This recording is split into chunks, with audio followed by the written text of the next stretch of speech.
Hello, नमस्कार दोस्तों। आज के इस वीडियो में हम एसएससी सीएचएसएल 13 मार्च 2023 के शिफ्ट 4 के मैथ्स के प्रश्न सोल्व करेंगे और ये आज हमारा प्रैक्टिस सेट 12 है। ठीक है, तो चलिए फटाफट से शुरू करते हैं क्वेश्चन नंबर फर्स्ट से। इसमें देखिए एक समचतुर्भुज के विकर्ण आपको दे रखे 8 सेंटीमीटर और 13 सेंटीमीटर। उस समचतुर्भुज का क्षेत्रफल कैलकुलेट करके बताना। अब देखिए समचतुर्भुज का क्षेत्रफल का अगर आपको फॉर्मूला पता है 1/2 इंटू में d1 इंटू में d2, तो आपको कुछ भी कैलकुलेट करने की आवश्यकता नहीं है। आपको डायरेक्ट दिखाई पड़ रहा होगा यहाँ पर 52 सेंटीमीटर पर स्क्वायर जो है ये आपके प्रश्न का सही जवाब हो जाएगा। अब देखिए वैल्यू पुट करेंगे यहाँ पर 1/2 इंटू में 8 इंटू में 13, तो ये 2 से ये कट जाएगा, ये 4, ये आपको डायरेक्ट दिखाई पड़ रहा है। 13 चौके 52 सेंटीमीटर स्क्वायर आपके प्रश्न का सही आंसर आ जाएगा। नेक्स्ट देखिए, अब इसमें देखिए निम्नलिखित में से कौन सा कथन सत्य है। अब ये थोड़ा सा कैलकुलेटिव क्वेश्चन हो सकता है, लेकिन इसमें जो है एक चीज़ आपको यहाँ पर डायरेक्ट याद रखनी है। अब देखिए यहाँ पर इसको बटे में 1 गुणा में 2 लिख सकते हैं स्टेटमेंट फर्स्ट में, और यहाँ पर जो है आप इस 6 को लिख सकते हैं 2 गुणा में 3, इसको लिख सकते हैं आप 3 गुणा में 4, और इसको आप यहाँ पर लिख सकते हैं 10 इंटू में 11। अब एक चीज़ आप यहाँ पर देख रहे होंगे, इन दोनों का डिफरेंस ऊपर 1, इन दोनों का डिफरेंस 1, यानी कि ये भी ऊपर 1 दे रखा है, इन दोनों का डिफरेंस ये भी ऊपर 1 दे रखा है, यहाँ पर भी डिफरेंस है कि ये भी ऊपर 1 दे रखा है। तो यहाँ पर जब आप इसको कैलकुलेट करने जाएंगे तो ये आपका यहाँ पर 1 माइनस का ये आपका यहाँ पर हो जाएगा 1/11। ठीक है, अब ये होगा कैसे मैं अभी आपको ये बताऊँगा। ठीक है, इसमें देखिए ये आप इसको सोल्व करेंगे तो ये आपका आ जाएगा यहाँ पर 10/11। ये 10/11 क्या आपके पास यहाँ पर ये 5/6 से कम है। अब देखिए इसको चेक कराने का एक तरीका, आसान सा तरीका ये है, आप यहाँ पर तिरछा गुणा करा दीजिए। इस 6 की इस 10 से गुणा कराएंगे तो ये आपका 60 हो जाएगा, और यहाँ पर ये 11 पंचे 55 हो जाएगा। क्या 55 जो है ये आपका 60 से ये बड़ा है? नहीं, तो ये आपका जो है स्टेटमेंट फर्स्ट जो है ये इनकरेक्ट हो जाएगा। अब देखिए ये होगा कैसे, ये आप यहाँ पर थोड़ा सा समझिए। ये जो लिखा हुआ है 1/2, आप इसको 1 माइनस 1/2 लिख सकते हैं। भाई अगर 1/2 का मतलब क्या होता है? आधा होता है, और 1 में से आधा घटाएंगे तो आधा ही तो बचेगा, तो आप इसको ऐसे लिख सकते हैं। इसी तरह से अब देखिए इसको ऐसे लिख सकते हैं 1/1 माइनस का 1/2, 1/1 माइनस 1/2। ठीक है, तो ये आपका यहाँ पर 1 माइनस 1/2 लिख दीजिए, या फिर 1/1 माइनस 1/2 लिखिए, ये एक ही बात है। ठीक है,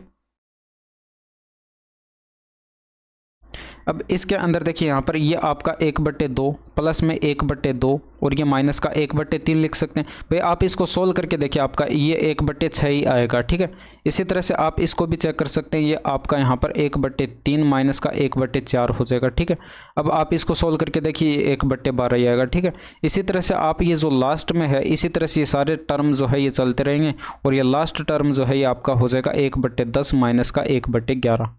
अब एक चीज़ आप यहाँ पर देख सकते हैं, ये 1/2 से 1/2 कट जाएगा, 1/3 से ये 1/3, 1/4 से इसके बाद प्लस का 1/4 रहा होगा उससे कट जाएगा, और ये 1/10 लास्ट में आ रहा है, इससे पहले माइनस का 1/10 रहा होगा उससे कट जाएगा, और बीच के टर्म जो है इसी तरह से सारे आपस में कट गए। ठीक है, तो ये बचे कितने? एक फर्स्ट टर्म और एक हमारा ये लास्ट टर्म, यानी कि 1 माइनस का 1/11। ठीक है, अब इसी को मैंने यहाँ पर ये डायरेक्ट लिख दिया था। ठीक है, तो ये चीज़ आप यहाँ पर याद रखेंगे। अब इसमें स्टेटमेंट सेकंड में आ जाइए। इसमें देखिए यहाँ पर अगर आपके पास यहाँ पर ये बटे में 1 गुणा में 3 लिखेंगे, इसको आप यहाँ पर 15 को क्या लिख सकते हैं? इसको लिख सकते हैं आप 3 गुणा में 5, और इसको आप यहाँ पर लिख सकते हैं 5 गुणा में 7, और इसको आप यहाँ पर लिख सकते हैं 11 गुणा में 13। लेकिन जब आप यहाँ पर देखेंगे इन दोनों का डिफरेंस 2 का है, इनका डिफरेंस 2 का है, इनका डिफरेंस भी 2 का है, और इनका डिफरेंस भी 2 का है, लेकिन ऊपर आपके पास यहाँ पर 1 दे रखा है, यानी कि 2 नहीं दे रखा। तो हम क्या करेंगे, इसको ऊपर 2 बनाने के लिए क्या करेंगे, इसको 2 से ऊपर और नीचे गुणा करा देंगे, यही तो कराएंगे। ठीक है, इस साइड हमने क्या किया, 2 से ऊपर और नीचे गुणा करा दिया। ठीक है, तो अब देखिए होगा क्या, कलर चेंज कर लेते हैं। ये आपका यहाँ पर जो है ये 2 से ऊपर गुणा कराएंगे तो ये 2 तो अंदर चला जाएगा, ये 1/2 बाहर रख लिया। ठीक है, ये 2 अंदर चला जाएगा तो ये 2/3 हो गया, प्लस में ये हो जाएगा 2/15, प्लस में ये हो जाएगा 2/35। इसी तरह से ये चलता जाएगा, और ये डैश डैश डैश, और ये आपका लास्ट में 2/143 हो जाएगा। अब देखिए जब आप इसको सोल्व करेंगे तो यहाँ पर जो है ये आप 1/2 और ब्रैकेट में अब इसको आप लिख सकते हैं 1 माइनस का 1/3।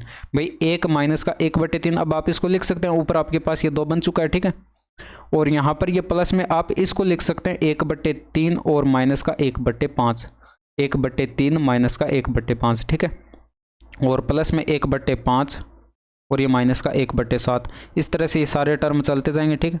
और प्लस में आपका यहाँ पर लास्ट में ये जो आएगा ये आएगा 1/11 और ये माइनस का 1/13 हो जाएगा, ठीक है।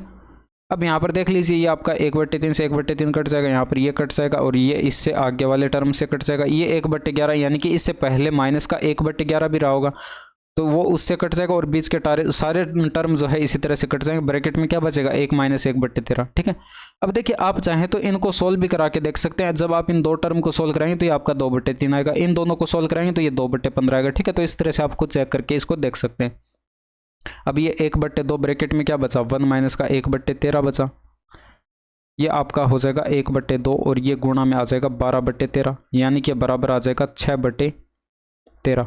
अभी देखिए प्रश्न में आपसे बोला गया कि ये जो आपका है 6/13 ये जो है 7/13 से बड़ा है, 7/13 से बड़ा है, क्या ये सही है भाई? यहाँ पर आप डिनोमिनेटर में देख सकते हैं ये आपका 13 सेम है, यानी कि अंश में जिसमें बड़ा होगा वो आपके पास, न्यूमिनेटर में जिसमें बड़ा होगा वो आपके पास बड़ी संख्या होगी, ठीक है। तो इसमें आपका यहाँ पर 7 ये बड़ा है तो ये संख्या बड़ी होनी चाहिए, लेकिन इसमें आपको यहाँ पर ये बताई गई है कि 6/13 से ये छोटी संख्या है, तो स्टेटमेंट सेकंड भी जो है ये आपका इनकरेक्ट हो जाएगा। तो ऑप्शन नंबर सेकंड जो है ये आपके प्रश्न का सही जवाब हो जाएगा, ठीक है।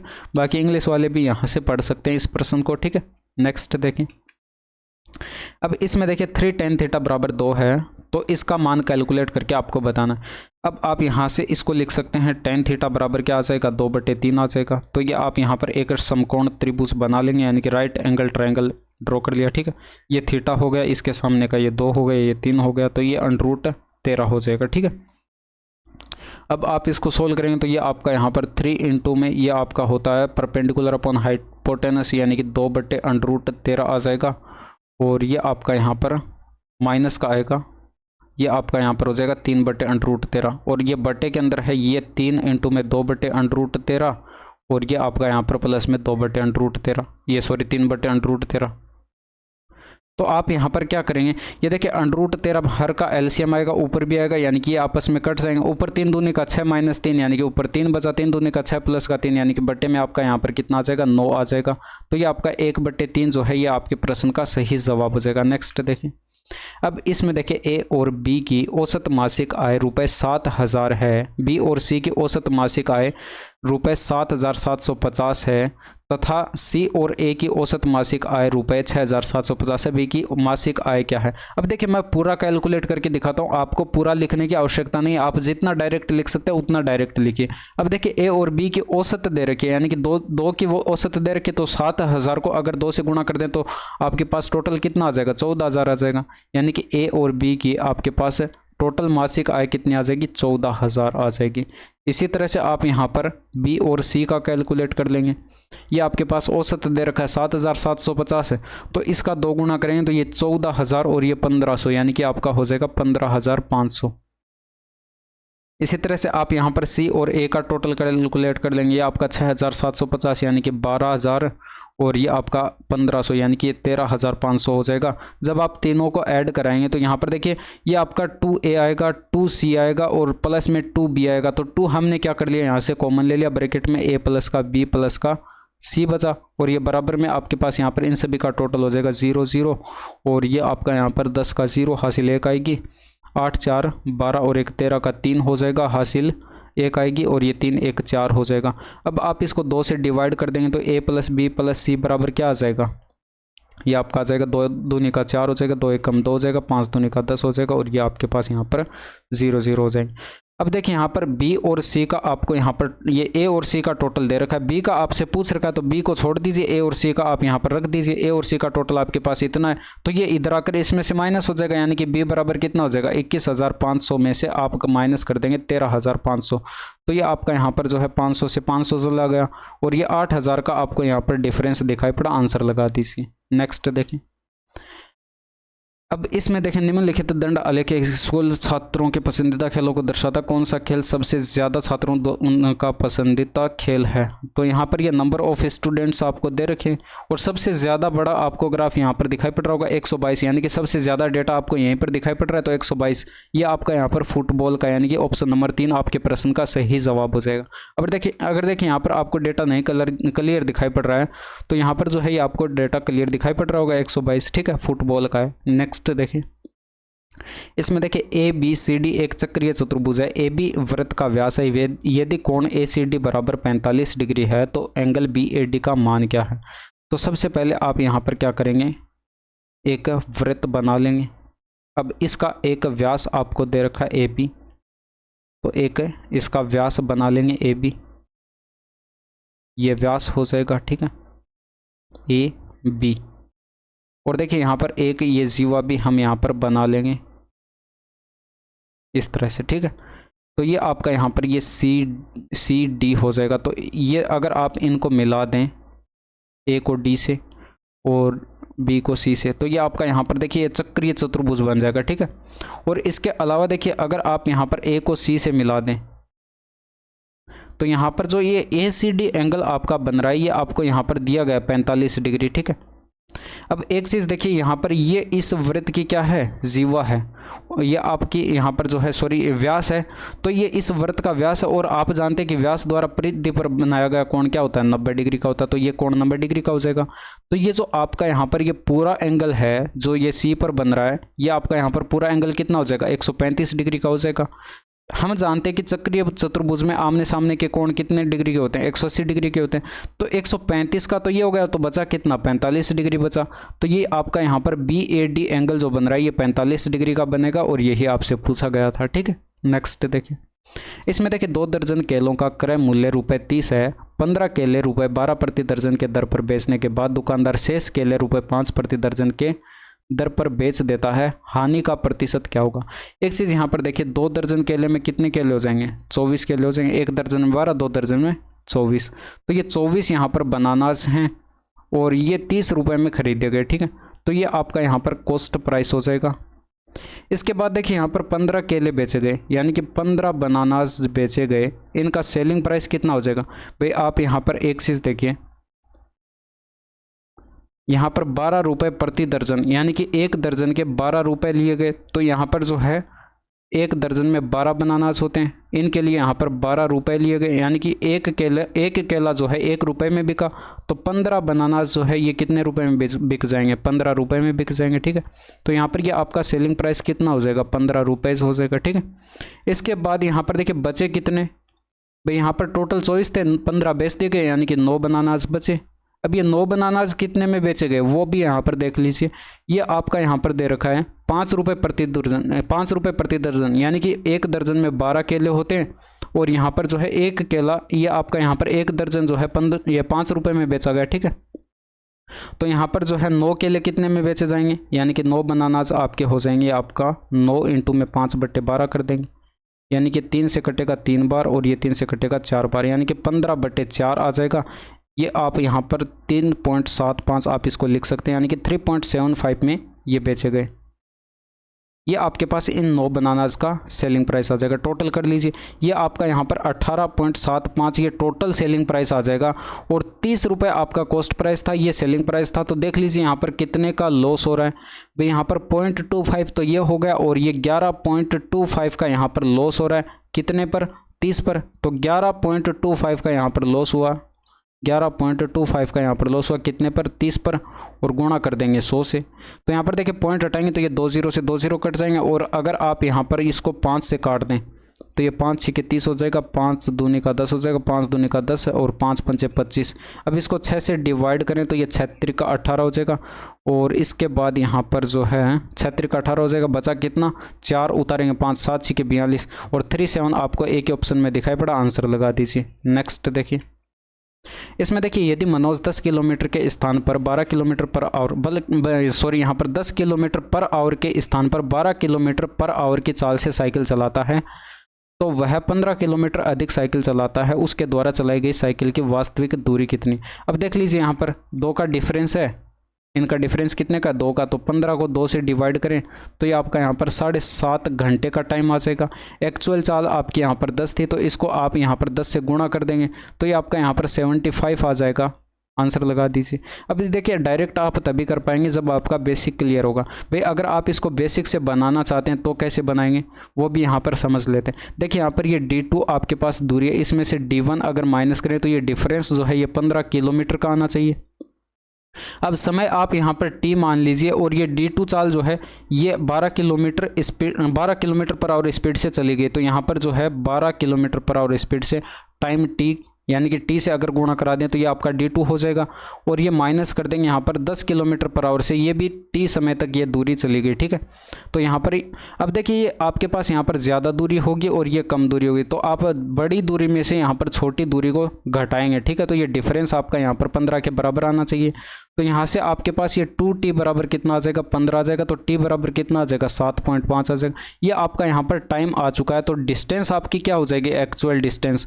भाई यहाँ पर ये आपके पास पहले जो एक्चुअल में चाल थी वो 10 किलोमीटर पर आवर थी और इसको समय से गुणा करा दीजिए यानी कि 7.5 से, तो ये 75 किलोमीटर जो है ये आपके प्रश्न का सही जवाब हो जाएगा। नेक्स्ट देखिए, इसमें देखिए सभी वस्तुओं का कुल अंकित मूल्य सभी वस्तुओं के कुल विक्रय मूल्य से कितने प्रतिशत अधिक है। तो अंकित मूल्य, कुल अंकित मूल्य मार्क प्राइस आप यहाँ पर इनका टोटल करेंगे तो ये आपका 1300 हो जाएगा, 900 2200 हो जाएगा और ये आपका यहाँ पर 2300 हो जाएगा और ये 800 ऐड करेंगे तो 4100 हो जाएगा और ये आपका यहाँ पर 4700 और ये 5400 और ये आपका यहाँ पर हो जाएगा 5600 और 6600 आपके पास इन सभी का टोटल हो जाएगा, ठीक है। इसके अलावा यहाँ पर विक्रय मूल्य का सभी का टोटल करेंगे तो ये आपका कितना हो जाएगा, सेलिंग प्राइस का यहाँ पर आपके पास हो जाएगा 700 और ये 400 1100 हो जाएगा और ये आपका 1800 हो जाएगा, 2400 हो जाएगा और ये आपका 2900 और ये 3300 और ये आपका यहाँ पर 400 यानी कि 3700 हो जाएगा। अब देख लीजिए इससे आपको ये कितना ज़्यादा दिखाई पड़ रहा है। भाई 300 तो ये होगा और 2600 वो, यानी कि 2900 आपके पास यहाँ पर ये डेटा ज़्यादा दिखाई पड़ा। कितने से, 3700 से। तो आप यहाँ पर गुणा कर देंगे 100 से, तो यहाँ पर 20 से 20 कट जाएंगे। और देख लीजिए 37 का भाग पहली बार कितनी बार जाएगा, भाई 10 बार तो जाने का नहीं और यहाँ पर 9 बार भी नहीं जाएगा और 8 बार देख लेते हैं। 8 त्रिका 24 हो जाएगा, 8 सत्ते 56 यानी कि 240 और 56 ये फिर भी 290 से ज़्यादा जा रहा है। तो यहाँ पर 7 का देख लेते हैं, 7 त्रिका 21 और 7 सत्ते 49। भाई 210 और 49 ये चला जाएगा यानी कि 290 से कम आ रहा है, यानी कि भाग हमारा 7 बार गया। तो ऑप्शन नंबर फर्स्ट आपके प्रश्न का सही जवाब हो जाएगा, ठीक है। बाकी इंग्लिश वाले यहाँ से पढ़ सकते हैं वीडियो को पॉज करके। नेक्स्ट देखें, एक कैलकुलेटर का अंकित मूल्य ₹1200 है, इसे 25% की छूट पर बेचा जाता है। यदि कैलकुलेटर का क्रय मूल्य ₹800 है तो लाभ का मान कैलकुलेट करके बताना। देखिए ये आसान है, 25% की फ्रैक्शन वैल्यू 1/4। जब आप इसका 1/4 कैलकुलेट करेंगे तो ये आपका कितना हो जाएगा, 300 हो जाएगा। जब आप 300 को 1200 में से माइनस कर देंगे तो यहाँ पर ये आपका कितना आएगा, ये आ जाएगा 900 आ जाएगा, ठीक है। ये 900 क्या है, ये सेलिंग प्राइस है, ठीक है। और कॉस्ट प्राइस आपको यहाँ पर प्रश्न में दिया गया 800 रुपये। तो 800 यहाँ पर कॉस्ट प्राइस था, सेलिंग प्राइस 900 था। तो देख लीजिए प्रॉफिट कितने का हुआ, 100 रुपये का। वो आंसर लगा दीजिए ऑप्शन नंबर 3। अब इसमें देखिए ए का मान कैलकुलेट करके बताना है। तो सबसे पहले यहाँ पर ये आपका 4 तिया 12 हो जाएगा और ये हो जाएगा यहाँ पर 6 तिया 18। भाग सबसे पहले सोल्व करते हैं तो यहाँ पर ये हो जाएगा 15 प्लस का 5 6 30 हो जाएगा और ये माइनस का 3 हो जाएगा प्लस का ए बराबर 100 हो जाएगा, ठीक है। तो यहाँ पर ये हो जाएगा 12 और ये 42। अगर आप ए बराबर ये 100 में से 42 माइनस करेंगे तो 58 बचेगा, यानी कि ए बराबर 58 आपके प्रश्न का सही जवाब हो जाएगा, ठीक है। अब इसमें देखिए एक फॉर्मूला होता है, वो आपको यहाँ पर डायरेक्ट याद रखना है। भाई इसका ये जो कैलकुलेट करना है इसका डायरेक्ट फॉर्मूला होता है ए प्लस का बी प्लस का सी और ब्रैकेट में होता है यहाँ पर ए प्लस का बी प्लस का सी का होल स्क्वायर और ये माइनस कर देते हैं 3ab और प्लस का बी सी और प्लस का सी।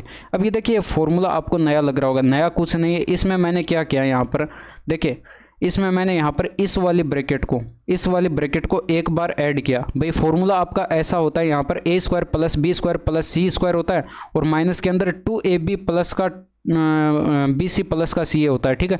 तो मैंने यहाँ पर क्या किया, इस ब्रैकेट को एक बार ऐड किया और एक बार घटा दिया। जो ऐड की थी ब्रैकेट वो इस वाले फॉर्मूले में है, ठीक है, और जो घटाई थी वो वाली इसमें ऐड कर दी। तो यहाँ पर ये 3ab प्लस का bc प्लस का ca हो जाएगा, ठीक है। अब समझ में आया तो ठीक है, अदरवाइज यहाँ पर इस फॉर्मूले को आप डायरेक्ट याद कर लीजिए। इसमें वैल्यू पुट कर दीजिए, आपका यहाँ पर 12 हो जाएगा और ब्रैकेट के अंदर ये आपका 12 का स्क्वायर हो जाएगा 144, ठीक है। और माइनस कर देंगे 3 इंटू में ये आपका 22 दे रखा है, तो यहाँ पर हो जाएगा 12 इंटू में ये देखिए 22 3 66 होएगा, और 66 इसमें से घटाएंगे तो 44 तो ये चला गया, और इसके अलावा 22 और घटाएंगे तो 78 बचेगा ना, तो ये आपका 78 हो जाएगा। 12 5 से 60 हो जाएगा, 12 6 72 हो जाएगा, 12 7 84, 12 8 96 का 6 हो जाएगा, हासिल 9 आएगा, 12 7 84 और 9 93। ऑप्शन नंबर सेकंड आपके प्रश्न का सही आंसर हो जाएगा। किसी समचतुर्भुज के विकिरणों की लंबाई आपको दे रखी है, समचतुर्भुज की भुजा की लंबाई कितनी है। अब ये देखिए आपका यहाँ पर समचतुर्भुज, अब देखिए समचतुर्भुज के अंदर ये प्रॉपर्टीज होती है, ये आपको पता होनी चाहिए भाई। समचतुर्भुज के अंदर अगर हम विकिरण खींचते हैं तो इसके विकिरण जो है एक दूसरे को परस्पर क्या करते हैं, लंबवत काटते हैं। और दूसरी चीज़ यहाँ पर ये एक दूसरे को बराबर बराबर भागों में डिवाइड करते हैं, ठीक है। यानी कि ये अगर आपका इतना है तो ये भी इतना हो जाएगा, और ये इतना है तो ये भी इतना हो जाएगा। अब देखिए एक आपके पास यहाँ पर विकिरण की लंबाई अगर 40 है तो ये 20-20 में बंट जाएगी, ठीक है। और दूसरे विकिरण की लंबाई अगर 60 है तो ये 30-30 में बंट जाएगी, ठीक है। और ये परस्पर एक दूसरे को लंबवत काटते हैं। तो किसी भी एक समकोण त्रिभुज में देख लीजिए आपके पास यहाँ पर ये आपके पास कितना आ जाएगा, ये 20 का स्क्वायर अंडर रूट के अंदर हो जाएगा 30 का स्क्वायर और प्लस के अंदर 20 का स्क्वायर, यानी कि आपका अंडर रूट के अंदर बनेगा 1300 और 1300 को लिख सकते हैं 10 अंडर रूट 13, यानी कि ऑप्शन नंबर 3 आपके प्रश्न का सही जवाब हो जाएगा, ठीक है। नेक्स्ट देखिए, अब ये देखिए आप इसको कई तरह से बना सकते हैं, ठीक है। आप चाहें तो इसको अलजेब्रा के फॉर्मेट में भी लेकर जा सकते हैं और वहाँ से भी आपके पास आंसर आ जाएगा, लेकिन इसको वैल्यू पुटिंग से करना आसान रहेगा। भाई आप यहाँ पर क्या करेंगे, थीटा बराबर 60 डिग्री रख के देखिए। थीटा बराबर जब 60 डिग्री रखेंगे तो यहाँ पर tan 60 का मान होता है अंडर रूट 3, और अंडर रूट 3 का स्क्वायर करते हैं तो कितना हो जाएगा, 3 अंडर रूट 3 हो जाएगा ये वाला स्टेप, ठीक है। और 1 अंडर रूट 3 ये रहा, यानी कि 4 अंडर रूट 3 आएगा, और यहाँ पर ये आपके पास अंडर रूट 3 इसका मान होगा, यानी कि 4 अंडर रूट 3 या माइनस में, तो ये सभी टर्म जो है आपस में कट जाएंगे और बराबर हमारे पास 0 आ जाएगा, ठीक है। यानी कि थीटा बराबर 60 डिग्री पर यह बात संतुष्ट हो रही है, ठीक है। तो आप यहाँ पर थीटा बराबर 60 डिग्री यहाँ पर भी रख देंगे, तो ये अंडर रूट 3 का स्क्वायर करेंगे तो ये 3 हो जाएगा, प्लस में ये आपका 1/, अंडर रूट 3 होता है तो इसका स्क्वायर करेंगे तो 1/3 हो जाएगा, तो ये आपका हो जाएगा 10/3, यानी कि ऑप्शन नंबर 3 आपके प्रश्न का सही जवाब हो जाएगा।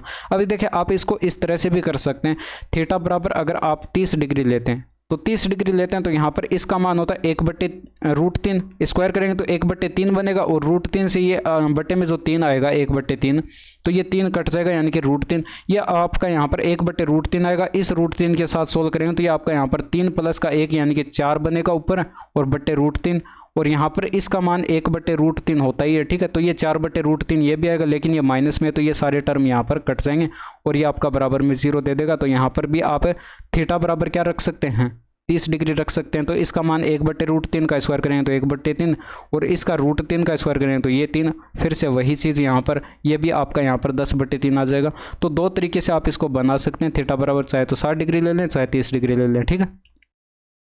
अब इसमें देखिए एक बाह्य बिंदु P से PM और PN एक वृत्त की 2 स्पर्श रेखाएं, M और N वृत्त पर 2 बिंदु हैं। यदि PM बराबर आपको ये दे रखा है और PN बराबर ये दे रखा है तो इसका y का मान कैलकुलेट करके बताना। एक चीज़ यहाँ पर देखिए, आपको पता है कि किसी बाह्य बिंदु P से अगर वृत्त पर 2 स्पर्श रेखाएं खींची जाती हैं तो उनकी लंबाइयाँ आपस में बराबर होती हैं। तो यहाँ पर ये PM और PN 2 स्पर्श रेखाएं दे रखी हैं और इनकी लंबाइयाँ भी आपको दे रखी हैं, तो इनको आपस में बराबर कर दीजिए। भाई y² माइनस का 9 बराबर क्या हो जाएगा, 55 हो जाएगा। तो यहाँ से y² बराबर कितना आ जाएगा, 64 आ जाएगा। तो y बराबर कितना आ जाएगा, 8 आ जाएगा। आंसर लगा दीजिए। अब इसमें देखिए एक जीवा द्वारा वृत्त के दीर्घ चाप पर अंतरित कोण 50 डिग्री है, उसी जीवा द्वारा वृत्त के केंद्र पर अंतरित कोण कितना होगा। अब देखिए मैंने आपको बार बार बता रखा है कि किसी जीवा द्वारा वृत्त के केंद्र पर अंतरित कोण वृत्त की परिधि पर अंतरित कोण के 2 गुने के बराबर होता है, ठीक है। तो ये 50 डिग्री दे रखा है तो इसका 2 गुना कितना हो जाएगा, 100 डिग्री हो जाएगा। आंसर लगा दीजिए।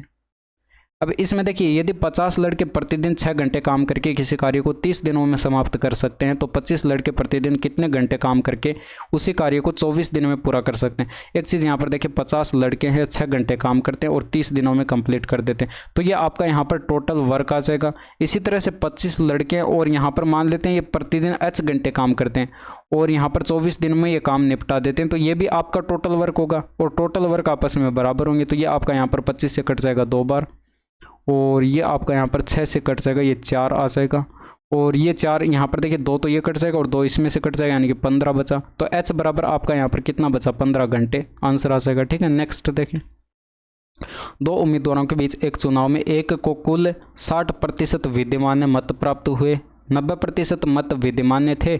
यदि कुल मतों की संख्या 12,000 थी तो दूसरे उम्मीदवार को मिले विद्यमान मतों की संख्या क्या थी। तो यहाँ पर आप देख सकते हैं कुल मत आपके पास ये 12,000 थे, इनके 90% ये विद्यमान मत थे और अगर आप देखिए इसके 60% एक उम्मीदवार ने प्राप्त कर लिए तो दूसरे ने 40% प्राप्त किए। ठीक है, तो इसका 40% कैलकुलेट कर लेंगे, ये 4 0 यहाँ पर कैंसिल हो जाएंगे और ये आपका हो जाएगा 12 × में 360, तो ये 12 × 5 = 60, 12 × 6 = 72 हो जाएगा, हासिल आएगी 7, 12 × 3 = 36 और 7 ये 43 हो जाएगा और 1 0 आ जाएगा, आंसर लगा दीजिए। अब इसमें देखिए x - y दे रखा है और ये दे रखा है, तो इसका मान कैलकुलेट करना। इसमें क्या करेंगे, 2 कॉमन ले लेंगे तो x³ - y³ बन जाएगा और ये आपका यहाँ पर 2 × में इसका फॉर्मूला होता है यहाँ पर x - y का होल क्यूब करते हैं और इसमें प्लस कर देते हैं 3xy इंटू में x माइनस का y, तो वैल्यू पुट कर दीजिए। ये यहाँ से देखिए 8 से ये कट जाएगा, ये बराबर x इंटू में y बराबर कितना आ जाएगा, 1 आ जाएगा। ठीक है, इसको ब्रैकेट को क्लोज कर देते हैं, ये 2 हो जाएगा माइनस ये आपका यहाँ पर 8 दे रखा है। ठीक है, तो 8 का क्यूब करेंगे तो ये 512 हो जाएगा, प्लस में ये 3 गुणा में 1 हो जाएगा इसका मान। ठीक है, और इसमें इस ब्रैकेट का मान 8 रखेंगे और ये आपका यहाँ पर आ जाएगा 2 इंटू में ये 8 × 3 = 24, इसमें ऐड करा देंगे तो ये आपका हो जाएगा 536, यानी कि ये आपका यहाँ पर 36 का 2 गुना 72, 500 का 2 गुना 1000, यानी कि 1072 जो है ये आपके प्रश्न का सही जवाब हो जाएगा। ठीक है, अब इसमें देखिए a - b का होल स्क्वायर का फॉर्मूला आपको लगाना है, तो ये आपका क्या आ जाएगा, 1 का स्क्वायर 1 हो जाएगा, माइनस का 2ab करेंगे यानी कि 2 इंटू में 1 इंटू में 1/p और ये प्लस में b का स्क्वायर यानी कि 1/p² आ जाएगा। तो ये आपका यहाँ पर 1 माइनस का 2/p प्लस का 1/p², ये आपको ऑप्शन नंबर 2 में दिखाई पड़ रहा, आंसर लगा दीजिए। अब इसमें देखिए यहाँ पर ये आपको रेशियो दे रखे हैं और P और S का मान क्या है ये आपको कैलकुलेट करके बताना है, यानी कि P का S के साथ अनुपात क्या है ये आपको कैलकुलेट करके बताना है। तो यहाँ पर क्या कर देते हैं, ये P, Q, R और S इस तरह से इनको लिख लेते हैं। ठीक है, तो P का Q के साथ जो रेशियो दे रखा है ये आपको दे रखा है 1:3 और Q का R के साथ जो दे रखा है ये दे रखा है 3:4 और इसके अलावा R का S के साथ दे रखा है ये दे रखा है 2:1। तो हम यहाँ पर क्या करेंगे, हम यहाँ पर करेंगे ये 3 के सामने सभी की जगह 3 लिख लेंगे। ठीक है, और 4 के सामने ये 4 लिख लेंगे और इधर भी 3 के सामने ये 3 लिख लिया और यहाँ पर 2 के सामने ये 2 लिख लेंगे। ठीक है, तो जब आप इनको मल्टीप्लाई करेंगे ये 6 आ जाएगा और यहाँ पर ये 9 दूनी का 18 हो जाएगा और ये आपका यहाँ पर आ जाएगा 12 दूनी का 24 हो जाएगा और ये आपका यहाँ पर 12 आ जाएगा। ठीक है, तो 6 से ये डिवाइड है यानी कि 1:3 आ जाएगा और ये 4 आ जाएगा और ये आपका यहाँ पर 2 आ जाएगा। तो आपको तो यहाँ पर P का S के साथ बताना था, तो P का S के साथ यहाँ पर देखेंगे तो 1:2 हो जाएगा। अगर देखिए कटता होता तो हम इसको आगे भी काटते, ठीक है, लेकिन कुछ कट नहीं रहा तो 1:2 ही आपके प्रश्न का सही आंसर आ जाएगा। इसमें देखिए ट्रायंगल PQRQ पर समकोण है, तो यहाँ पर cos P + R का मान क्या होगा। एक चीज़ यहाँ पर देखिए Q पर समकोण है यानी कि ये Q तो 90 डिग्री हो गया, तो ये जो बाकी 2 कोण बचे हैं आपके पास यहाँ पर P और R, इनका सम आपके पास 90 डिग्री होगा, यानी कि ये कितना हो जाएगा, cos 90 डिग्री हो जाएगा। तो ये आपके पास यहाँ पर cos 90 डिग्री का मान 0 होता है, आंसर लगा दीजिए। अब इसमें देखिए J2/J1 का मान क्या है ये कैलकुलेट करके बताना। तो सबसे पहले J2 देखिए क्या है, N, P और Q में B द्वारा चावल का उत्पादन है, सिर्फ उत्पादन। ठीक है, तो टोटल कर लीजिए यहाँ पर N, P और Q में B द्वारा, यानी कि इनका आप यहाँ पर टोटल करेंगे तो ये आपका हो जाएगा 100 और 190 और ये 75, 265 हो जाएगा। ठीक है, इसके अलावा यहाँ पर आप J1 कैलकुलेट करेंगे तो ये कितना क्या हो जाएगा, L, M और N में A द्वारा चावल का औसत उत्पादन है यहाँ पर। ठीक है, तो यहाँ पर ये आपका A का L, M और N में देखना है। ठीक है, तो L, M और N में A का ये हो जाएगा 180 और ये आपका यहाँ पर 240 हो जाएगा। ठीक है, 240 को जब 3 से डिवाइड करें तो ये आपके पास एवरेज आएगा क्या 80, ठीक है। तो यहाँ पर ये आपका J1 आ जाएगा और J1 को हम यहाँ पर बट्टे में रखेंगे, तो ये बट्टे में 80 रखेंगे तो ये 5 से डिवाइड हो जाएगा, 16 पंचे 80 हो जाएगा, 5 पंचे 25, 5 त्रिका 15, 16 3 48, 3 बार भाग गया, आंसर लगा दीजिए। ऑप्शन नंबर सेकेंड आपके प्रश्न का सही जवाब हो जाएगा, ठीक है।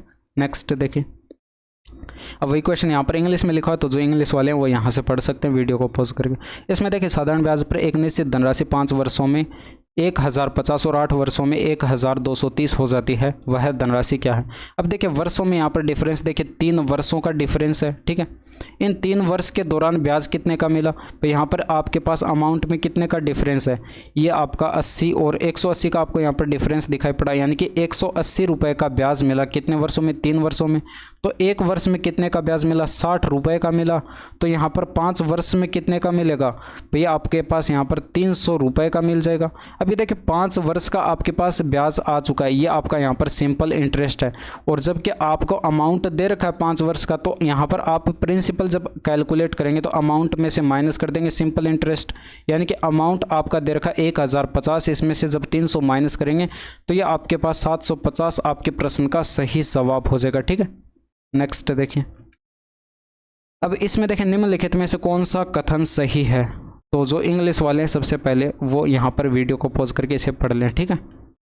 अब इसमें देखिए यहाँ पर P द्वारा S1 और S2 में प्राप्त किए गए औसत अंकों का औसत आपको दे रखा है 70 है, ठीक है।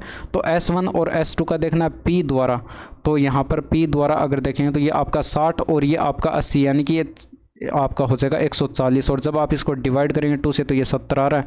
तो ये आपका फर्स्ट स्टेटमेंट जो है ये करेक्ट है। सेकंड चेक कर लेते हैं भैया, आपका यहाँ पर सेकंड क्या कह रहा है, Q द्वारा S3 में प्राप्त किए गए अंकों और S4 में प्राप्त किए गए अंकों का अनुपात 13:7 है। तो S3 का देखना है और यहाँ पर S4 का देखना है, और Q द्वारा, ठीक है। तो Q द्वारा जब देखेंगे तो ये 130 हो गया और यहाँ पर ये 70 हो गया, ठीक है। यानी कि यहाँ पर 130 और ये आपका 70, जब आप इनका रेशियो बनाएंगे तो ये 0 से 0 कट जाएगा, 13:7 बन रहा है, यानी कि सेकंड स्टेटमेंट भी आपका करेक्ट दे रखा है। तो फर्स्ट और सेकंड ये दोनों ही आपके प्रश्न के सही जवाब हो जाएंगे, ठीक है। यानी कि सेकंड ऑप्शन आपके प्रश्न का सही जवाब हो जाएगा। तो इंग्लिश वाले यहाँ से वीडियो को पॉज करके इसे पढ़ सकते हैं। और ये थे आज के यहाँ तक 25 के 25 प्रश्न। और यहाँ पर आज की वीडियो कैसी लगी कमेंट करके ज़रूर बताइएगा। That's all for today. Thank you, धन्यवाद, बाय बाय, टेक केयर।